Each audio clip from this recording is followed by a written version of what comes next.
Hey, bienvenue tout le monde. On est de retour. Cette fois-ci, on est de retour avec Ubisoft. Ubisoft qui nous ont vraiment fait une des meilleures présentations du E3 cette année. Ils ont été vraiment, vraiment forts. Ils ont beaucoup de gros jeux, de belles annonces. Quand les développeurs venaient sur scène, c'était crédible ce qu'ils allaient à dire. C'était jamais trop long. Ils prenaient pas trop de temps à déblatérer de plein de détails comme E3 ont fait. C'était vraiment... Oui, il y avait des développeurs qui venaient parler de leur projet, mais ça s'enlignait un et l'autre. Donc, Ubisoft, bien entendu, comme à toutes les années, on le connaît, c'est Just Dance qui revient, cette fois-ci sur absolument toutes les plateformes, la Switch incluse. Vraiment, le numéro musical, je l'ai adoré. Moitié préenregistré, vidéo qui roule, et moitié on embarque sa scène. Et ce que j'ai beaucoup apprécié, vraiment là, un détail très très particulier, c'est que lorsqu'ils sont arrivés live, la musique qui jouait dans la scène était vraiment le band qui était là. Donc c'était pas sur les speakers, c'était pas de la musique préenregistrée avec juste du monde qui font semblant de jouer de la trompette. C'était vraiment marching band. Ouais, c'était vraiment marching band. Écoute, ils ont mis le setup parfait pour leur conférence. Moi, j'étais tout seul dans mon salon à clapper des mains puis à être comme yeah man, on y va. Puis là, boum, la conférence commence. Pourquoi j'ai aucun doute que c'est vraiment ça que t'as fait? C'est vraiment pas des jokes là. C'est la musique qu'ils ont choisi pour faire était vraiment cool. Le montage, les décors, les costumes, tout était tunes récentes en plus, vu pour faire la promotion du jeu 2019 avec comme les nouvelles tunes. Exactement. Je dois faire un shout-out, j'ai pas le choix de le faire. J'ai vraiment accroché. Je vous invite à aller sur YouTube, retournez voir vraiment le vidéo de la conférence. Juste l'intro musicale. Juste l'intro musicale. À 1 minute 54, on a un beau gros plan sur Monsieur Denis Talbot. Yeah! Notre Monsieur Net! Ouais, c'est une de nos inspirations d'ailleurs. On est grand fan de Monsieur Talbot. Donc si vous écoutez Monsieur Talbot, on vous a vu, on était bien content de vous voir là. Petite parenthèse, très très courte parenthèse, j'ai eu la chance de le rencontrer au Pixel Challenge, de prendre une photo avec lui. Dans le fond, si je fais ça aujourd'hui, si je suis un aussi gros fan de jeux vidéo, c'est parce que j'ai écouté toute ma vie Monsieur Net à Musique Plus. Moi aussi, fait que quand j'ai eu la chance de le rencontrer puis de prendre un selfie avec, surtout qu'il était super blagueur, il se tassait d'un bord puis de l'autre de la caméra, il était comme t'apprends-tu ta photo là, puis non vraiment là, Denis Talbot est un homme extraordinaire, un homme généreux, une figure de proue pour toutes les geeks ici au Québec. Donc très content de l'avoir vu là sur la conférence de Ubisoft là. Il était front row, il était quasiment assis à côté de Yves Guillemot là. Donc suivant Just Dance, on embarque tout de suite dans le vif du sujet avec Beyond Good and Evil. Oh my God. Qui est la grosse balle avec laquelle Ubisoft est allé cette année.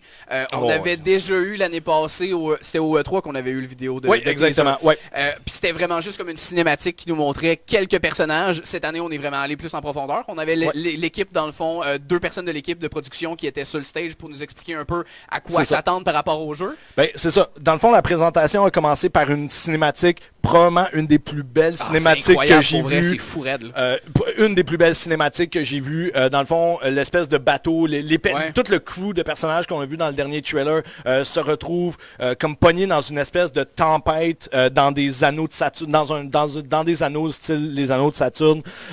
Puis on sait pas trop qu'est-ce qui se passe. Le bateau, t'as le singe qui est comme I see nothing on my sensor. Le bateau, il regarde puis il voit à l'œil qu'il y a genre de tempête de sable ou de tempête de neige qui s'en vient. Puis ça termine avec un gros vaisseau qui sort des anneaux, puis que c'est dans le fond ce gros vaisseau-là qui est tout en train de force push. Et qu'est-ce qu'on n'a pas dans le vaisseau lorsque la porte ouvre? On a Jade. Le personnage du premier Beyond Good and Evil. Puis là, ça fuck tout le monde, là. Parce qu'il est jeune!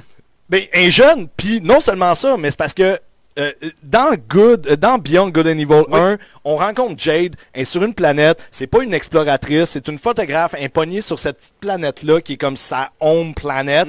Elle a jamais voyagé à l'extérieur. Puis Beyond Good and Evil 2 est supposé être un prequel. Il est supposé se passer avant les événements du premier. Puis là, on voit les 2 personnages principaux. Puis en plus de ça, dans une entrevue, justement, comme tu le dis, après, quand les développeurs sont venus, ils ont officialisé que Jade allait être la Némésis. Donc l'ennemi, l'antagoniste principal. Ça va être... Oh mon Dieu Seigneur. Moi, j'ai 2 théories pour l'instant. Oui, vas-y. Il y a une possibilité soit d'un time skip Un retour dans le temps, Ouais. peut-être. Sinon, mon autre va être que il va se passer quelque chose qui va avoir peut-être, mettons, un knock on the head ou quelque chose dans le genre qui va y faire perdre une partie de sa mémoire. Peut-être que ça va être cette partie-là de Jade qu'on voit comme joyful, personnellement, c'est niaiseux à dire, mais ça serait ma situation préférée parce que dans le fond, quand son nom m'échappe, mais quand le cochon, le chef, il la reconnaît, il est comme Jade, puis il est comme pas sûr. Puis, comme, tu sais, je verrais ça où est-ce qu'on va se battre, on va courir après Jade ou du moins on va combattre cet ennemi-là. Puis comme tu dis, peut-être qu'à la fin du jeu, elle va comme perdre la mémoire, puis lui, il va la prendre sur son épaule, puis il va dire « I'll take care of that girl ». Puis là, on arrive dans les événements. Parce que clairement, il a l'air à remplir le rôle du papa dans l'équipe. Oui, définitivement. Puis c'était son rôle dans Beyond Good and Evil. Il était la figure paternelle de Jade.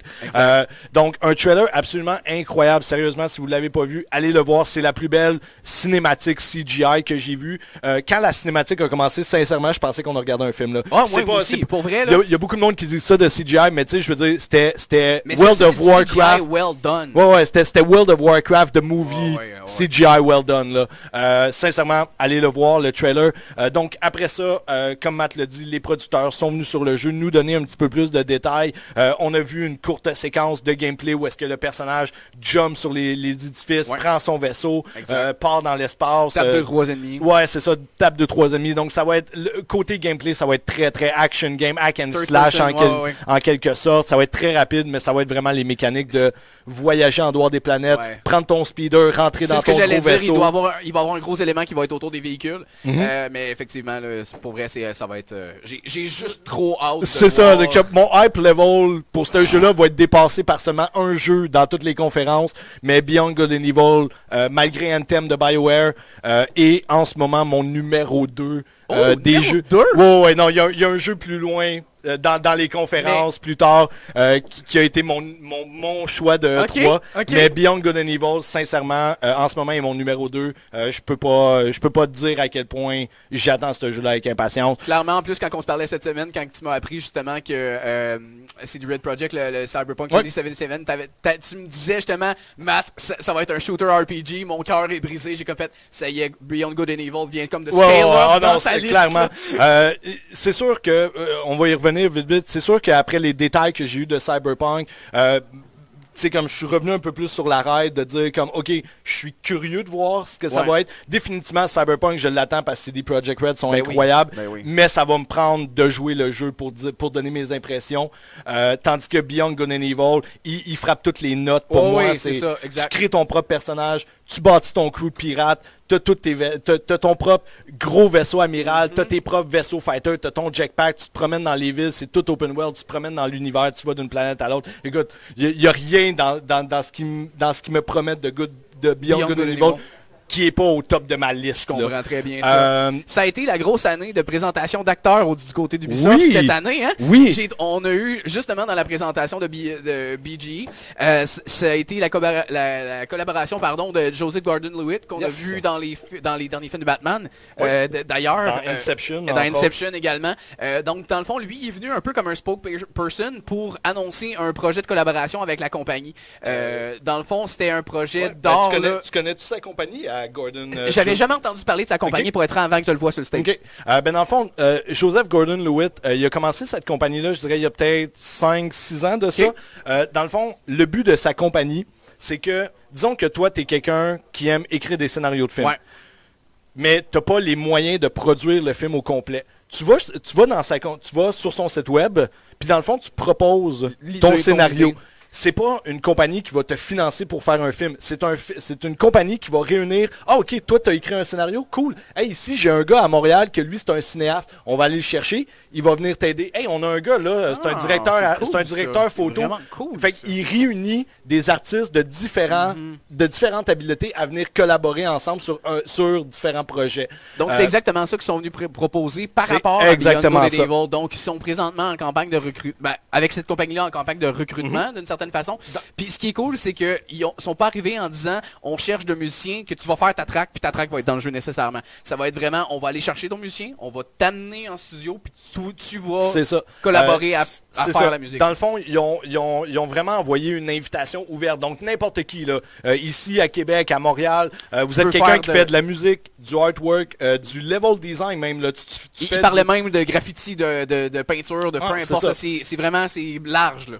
Puis la seule chose que vous avez à faire, c'est aller sur la compagnie de Joseph Gordon-Levitt. Malheureusement, j'ai oublié de noter ici le nom de la compagnie. Ben oui. Mais allez chercher son site web et envoyez vos idées.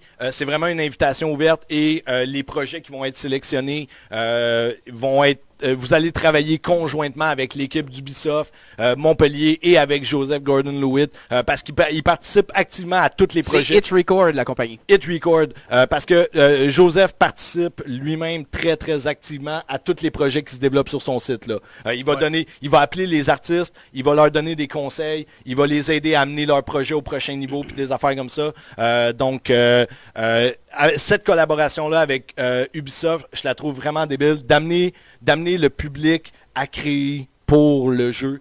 C'est vraiment incroyable. C'est une belle initiative. Puis d'après moi, on va avoir la chance de voir des affaires complètement pétées avec ça. On passe ensuite à Rainbow Six Siege. Qui était juste un hype. Pas rapport un peu. C'est pas nécessairement un hype comme tel, mais dans le fond, il n'y avait pas rien nécessairement de nouveau à annoncer pour Rainbow Six, sauf que la communauté derrière Rainbow Six est une communauté qui est extrêmement solidaire au jeu. Sont rendus à 35 millions de joueurs dans la communauté Rainbow Six. C'est énorme, c'est vraiment gros là. Dans le fond, comme le producteur du jeu a dit sur scène, on avait une grosse balustrade qui était toutes les factions, tous les groupes. Il a dit, si vous voyez là-dessus, il y a des factions, puis il y a des groupes, puis il y a des agents qui sont pas dans le jeu encore. Donc, on vous les tease en ce moment, mais c'est pas pour ça qu'on est là. On n'est pas là pour vous présenter des DLC ou des prochaines mises à jour. Les fans de la série, vous allez être notifiés quand les prochaines mises à jour vont sortir. Mais dans le fond, c'était pour remercier la communauté, annoncer le 35 millions et donner le trailer d'un documentaire produit par Ubisoft eux-mêmes.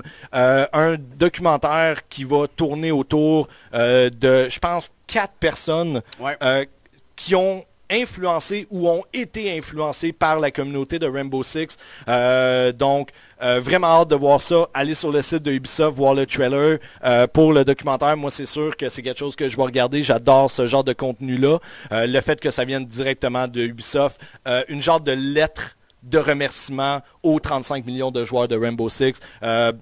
Non, ils n'ont rien annoncé. Pour certaines personnes, ça peut paraître plate, mais pour des gamers, pour la communauté qui tourne autour de... C'est vraiment cool qu'ils aient pris le temps, en fait, sur un stage comme ça, worldwide, de dire un merci aux joueurs. C'est ça, exactement. C'est rare les compagnies qui prennent le temps. On va voir un tweet, on va voir un post Facebook, mais c'est rare que sur une scène comme le E3, ils vont faire comme good job, guys. Tu vois, c'est ça qui fait que dans tout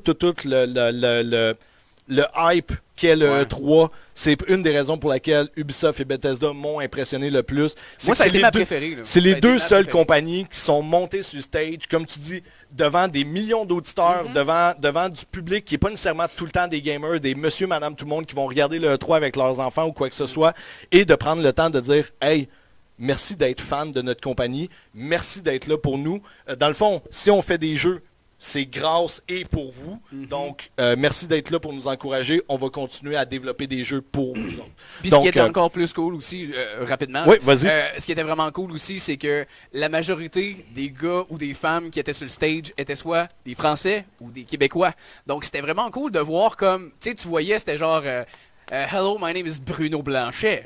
C'est pas le vrai nom, mais c'est juste un exemple. C'était vraiment cool de voir qu'on était représenté sur une scène puis qu'on amenait du contenu qui était vraiment nice là, par rapport à des gros géants là, de beaucoup d'autres compagnies. Non, c'est ça, exactement. Dont Nintendo qui est Japon, etc. Parlant de représentation, on va le voir à la fin de la représentation. Matt, tu nous présentes le prochain jeu présenté par Ubisoft? Trials, qui était un jeu de moto un peu de... Moi j'ai vu ça comme un Excite Bike on steroids. Ok, tu connais pas la série Trials? Oui, j'ai connu un peu, tu sais, c'est vraiment un jeu de course, un peu de stunt, ça a l'air, tu sais, c'est un jeu de te faire du fun, à faire planter finalement ta course, là. Ok.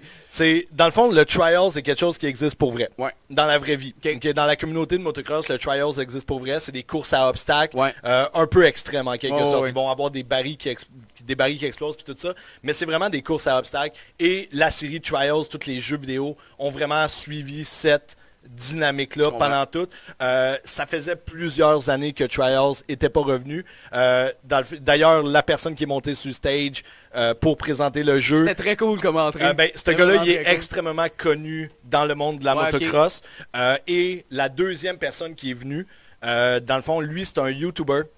Qui a une couple d'années tripait sur Trials, il a trippé sur toute la série Trials, puis il a bâti une communauté sur YouTube qui s'appelle The University of Trials. Puis il a bâti une énorme communauté. Le gars, il est dans les dizaines de millions de personnes qui le suivent sur YouTube. Donc, de ramener Trials... de ce que j'ai entendu de fans qui en ont parlé, parce que moi je connais la série, mais comme je suis pas nécessairement un gros fan. C'est pas notre style de jeu pantoute.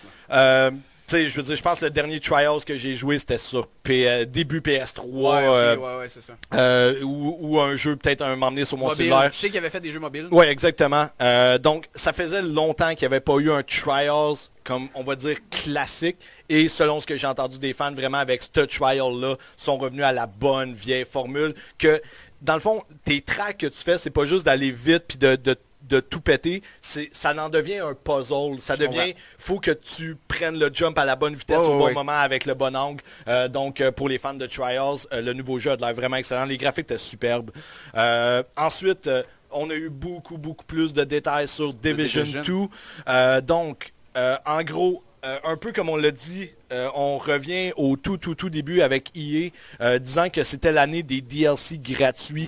Dans le fond, avec Division 2, Ubisoft a officialisé qu'il va avoir que les 3 premiers major DLC dans la première année. Dans la première année, exactement, vont être totalement gratuits. Ça, c'est très cool. Vraiment nice pour les fans de la série, les fans de MMO, Destiny et tout ça. Ils ont annoncé qu'il va y avoir un raid à 8 joueurs. C'est ça. Qui va être vraiment intéressant parce que ça grossit la capacité d'équipe que tu aurais normalement. Définitivement. Puis justement de faire des raids, c'est cool parce que ça va vraiment t'amener dans des univers que tu n'aurais pas à encounter dans le jeu normal. Fait que ça va être intéressant pour ce genre de jeu-là. Moi encore personnellement, je reste un skip sur Division pour être franc. Moi tu vois, Division 2, j'ai acheté le premier, j'ai skippé le premier à la sortie, je l'ai acheté plus tard quand il est comme tombé à 20-30$ en magasin. J'ai joué peut-être une dizaine d'heures, beaucoup apprécié le jeu. Là où Division 2 m'intrigue, c'est que là, on est dans le fond 6 mois après Division 1. On n'est plus à New York, on est à Washington. Le virus est quasiment exterminé. Donc le virus existe presque plus, il est en voie de disparition. Donc là, c'est la reconstruction de la civilisation, si on veut. Et les agents de Division sont vraiment considérés dans la société comme étant les super-héros. On n'a peut-être pas la cape et les super-pouvoirs, mais on est des super-héros.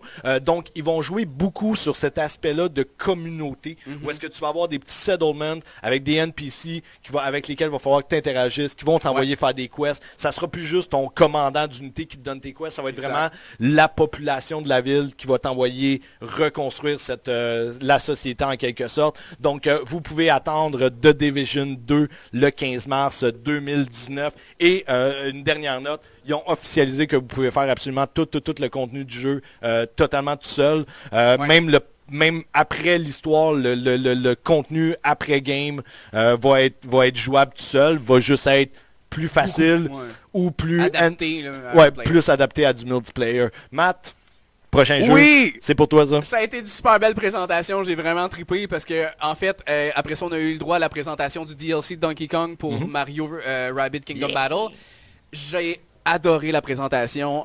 On a eu droit à un beau spectacle live. Écoute, le compositeur qui est Grant Kirkhope, qu'on connaît aussi pour avoir fait la musique de plein de jeux, dont Banjo-Kazooie ou Yooka-Laylee, qui était sorti dans les derniers, qui a fait la musique aussi pour Kingdom Battle. Donc, il a fait une job excellente là, au niveau de Kingdom Battle, originalement, de faire des rematchs des thèmes originaux.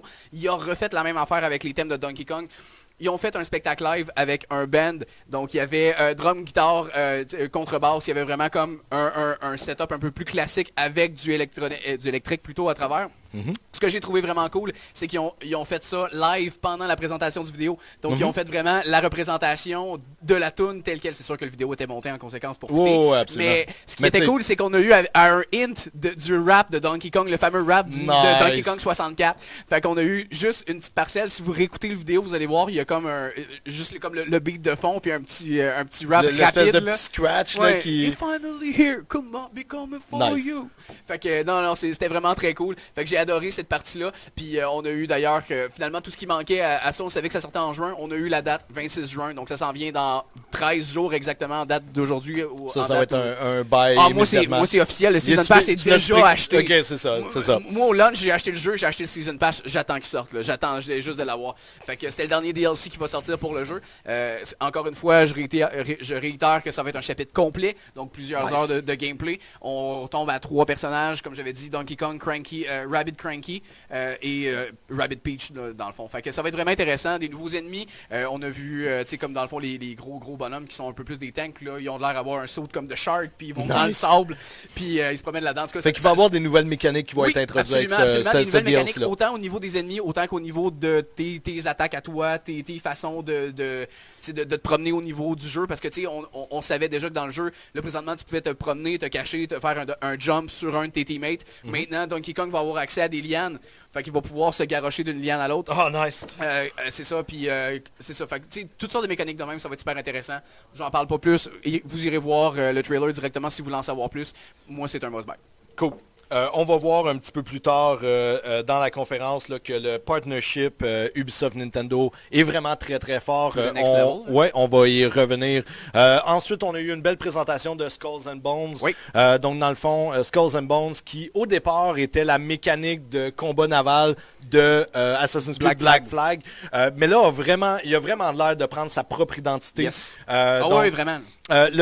C'était très intéressant. Dans le fond, ce qu'on s'est fait présenter, c'est que le jeu, premièrement, vous allez avoir une ville, un genre de campement, où est-ce que vous allez pouvoir, où est-ce que vous allez recevoir vos quests. Vous allez voir une voyante qui va vous donner un petit peu si la mer est calme ou s'il y a des tempêtes en vue, où est-ce qu'elle est votre prochain objectif. Donc ça a l'air un petit peu de mythicisme là-dedans, ça a l'air vraiment intéressant. C'est météo milieu du temps. Ouais, c'est ça exactement.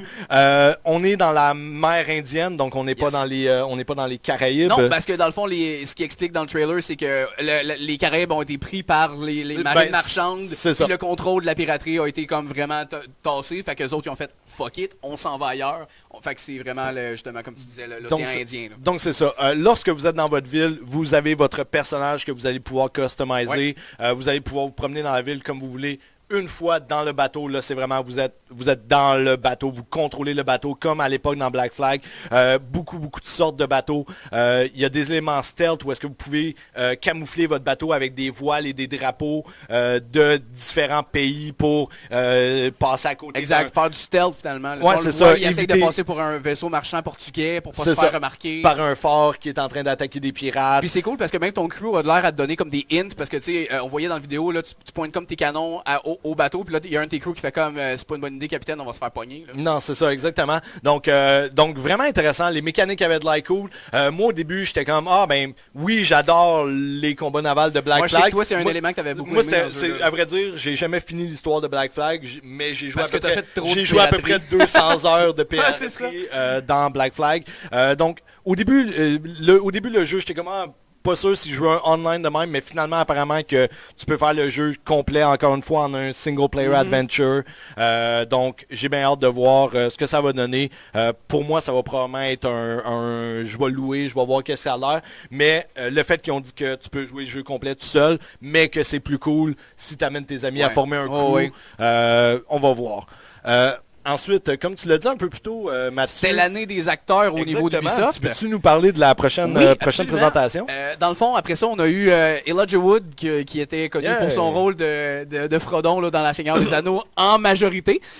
Quoi, j'ai dit Frodon à place de Frodo. S'il vous plaît, ouais. C'est correct, je l'écoute dans les deux langues, moi. Ça me dérange pas bien. Fait que bref, Frodon, il est arrivé sur le stage, puis il est venu nous présenter, dans le fond, un nouveau jeu qui va s'appeler Transférence, qui se trouve à être un psycho thriller, un peu, d'après moi, ça va être des éléments à la Telltale, un peu comme on avait parlé.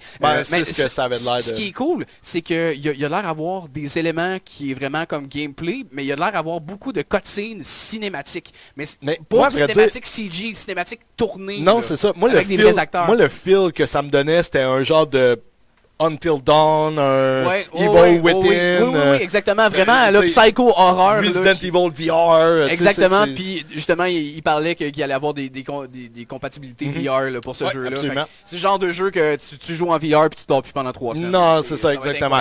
Moi, personnellement, qui est un gros fan d'horreur, j'aurais pas le VR, mais je vais peut-être essayer de l'essayer. Je sais que ma blonde, moi, c'est des jeux qu'elle aime beaucoup, là, des jeux d'horreur. On tripe à faire ça ensemble. Fait qu'on va essayer ça. Ça va être... On avait... Automne 2018. Automne 2018. Pas de date précise. D'après moi, il va prendre le même spot entre octobre-novembre, parce qu'il y a beaucoup de sorties qui vont être entre comme le 16 octobre, 16 novembre. Il y a comme un mois qu'il y a beaucoup de sorties qui vont être là-dedans. Fait que fall, là, je m'attends à ces dates-là à peu près. Super. Ensuite, on a eu le droit à un trailer pour un jeu qui s'appelle Starlink Battle for Atlas, qui va sortir le 16 octobre 2018. En gros, c'est un nouvel gamique de vous construisez votre vaisseau, vous le mettez sur votre manette, puis le vaisseau apparaît dans l'écran. Pour vrai, là, je vais t'arrêter tout de suite, ok? J'étais super hype pour ce jeu-là. Le jeu, il avait de l'air super. Ils ont commencé à présenter, j'étais comme... c'est Star Fox, c'est malade. C'est ce que le remake de Star Fox qu'ils ont fait à la Wii U, qui était la version du Star Fox 64, aurait dû être, tant qu'à moi, en beaucoup plus meilleur.